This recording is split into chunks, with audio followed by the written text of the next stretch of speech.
Somewhere on the roof of this castle, there is a small stone cat watching you. There are others hidden across the towers, and the man who carved them left them as a clue, a signature on the biggest architectural deception in France. Because this castle you're looking at is world famous.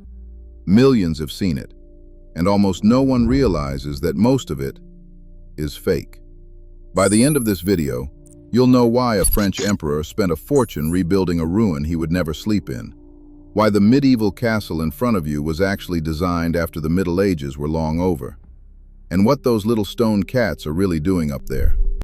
But the story doesn't start with the emperor. It starts 600 years ago, with a murder.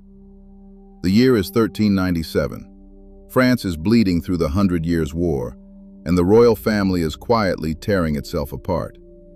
The king, Charles VI, is losing his mind to fits of madness, and that leaves a throne-shaped hole that ambitious men are desperate to fill. One of them is the king's own brother, Louis of Orleans. Charming, powerful, and locked in a deadly rivalry with his cousin, the Duke of Burgundy. To flex his power, Louis builds a fortress meant to be the most fearsome in the land, Pierrefonds, and it is a monster. 8 colossal towers, each named after a legendary hero, walls climbing nearly 100 feet into the sky. A double ring of defenses engineered so that no attacker has anywhere to hide. Everyone agrees on one thing: Pierrefonds cannot be taken. Remember that word, impregnable. It's going to come back to haunt everyone inside it. But the man who built it never got to enjoy it. In 1407, Louis of Orleans is ambushed and hacked down in the streets of Paris, assassinated on the orders of his cousin.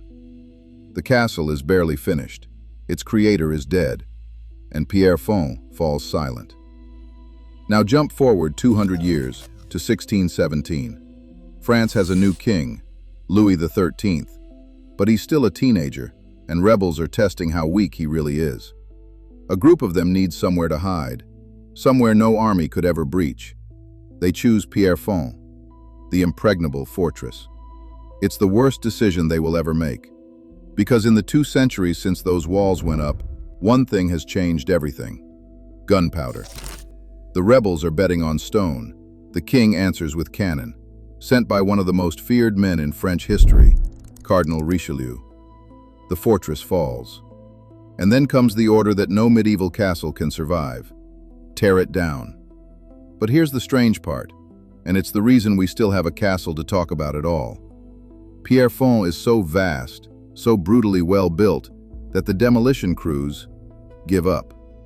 They rip off the roofs, they punch holes through the towers and walls, and then they walk away, leaving a broken giant open to the sky. For more than 200 years, that is all Pierrefonds is. A magnificent skeleton, drowning slowly in ivy. And this is where the story turns, because a ruin, it turns out, can be dangerous in a completely different way. By the 1800s, Europe is gripped by romanticism, an obsession with decay, ghosts, and the glory of the past. Painters flock to Pierrefonds. The artist Corot returns to it for 30 years. The broken castle becomes famous all over again, not for its strength, but for its heartbreak. In 1810, the ruins are quietly bought by Napoleon Bonaparte himself, for less than 3,000 francs. He does nothing with them, but his nephew will.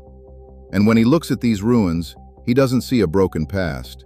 He sees a dream worth a fortune. His name is Napoleon III. His grand residence sits just a few miles away, and he is obsessed with knights, with armor, with the lost glory of medieval France. In 1857, he gives an order that will transform Pierrefonds forever: rebuild it. There's even a story about how the site was chosen. The emperor supposedly couldn't decide between 2 chateaux, so his wife, Empress Eugenie, suggested they draw lots and let fate decide. What the emperor didn't know is that Eugenie had secretly written Pierrefonds on both pieces of paper. Fate never stood a chance. To make the dream real, the emperor hires the most famous architect in France, a man whose ideas about the past were, frankly, radical. And to understand what he did to Pierrefonds, you have to understand one sentence he wrote. His name is Eugène Viollet-le-Duc. You've seen his work even if you don't know his name. He restored the walls of Carcassonne and the great cathedral of Notre-Dame de Paris, spire and all. And here is that sentence. To restore a building, he said, is not to repair it. It is to return it to a complete state that may never have existed. Sit with that. A state that may never have existed. So at Pierrefonds, he doesn't rebuild what was actually there. He builds what he believes a perfect medieval castle should have looked like. The outside he researches carefully, but the interiors he simply invents.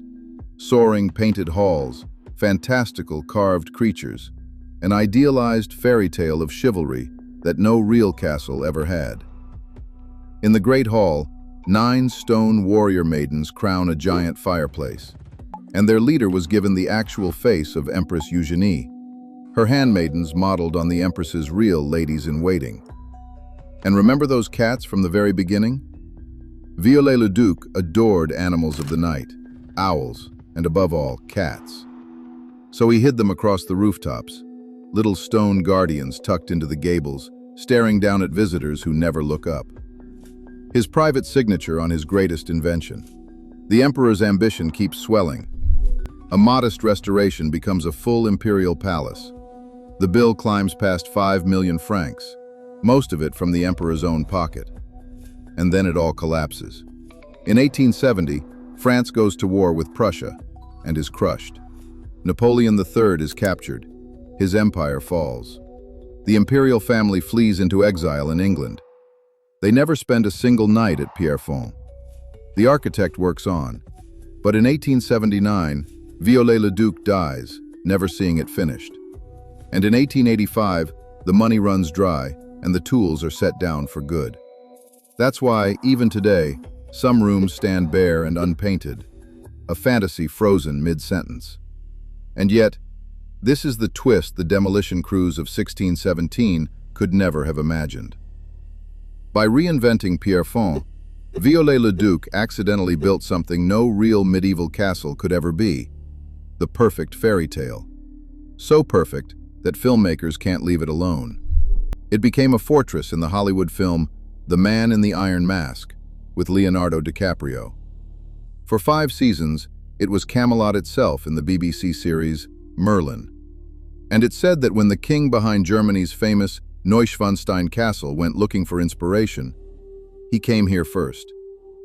So the next time you see Pierrefonds and think, that is exactly what a castle should look like, you'll know the truth. It's not a window into the Middle Ages. It's a 19th century daydream about the Middle Ages, built by an emperor who lost his throne, finished by no one, and guarded, to this day, by little stone cats that almost nobody notices. A fortress too stubborn to destroy, a ruin too beautiful to forget, and a fairy tale that history never actually built.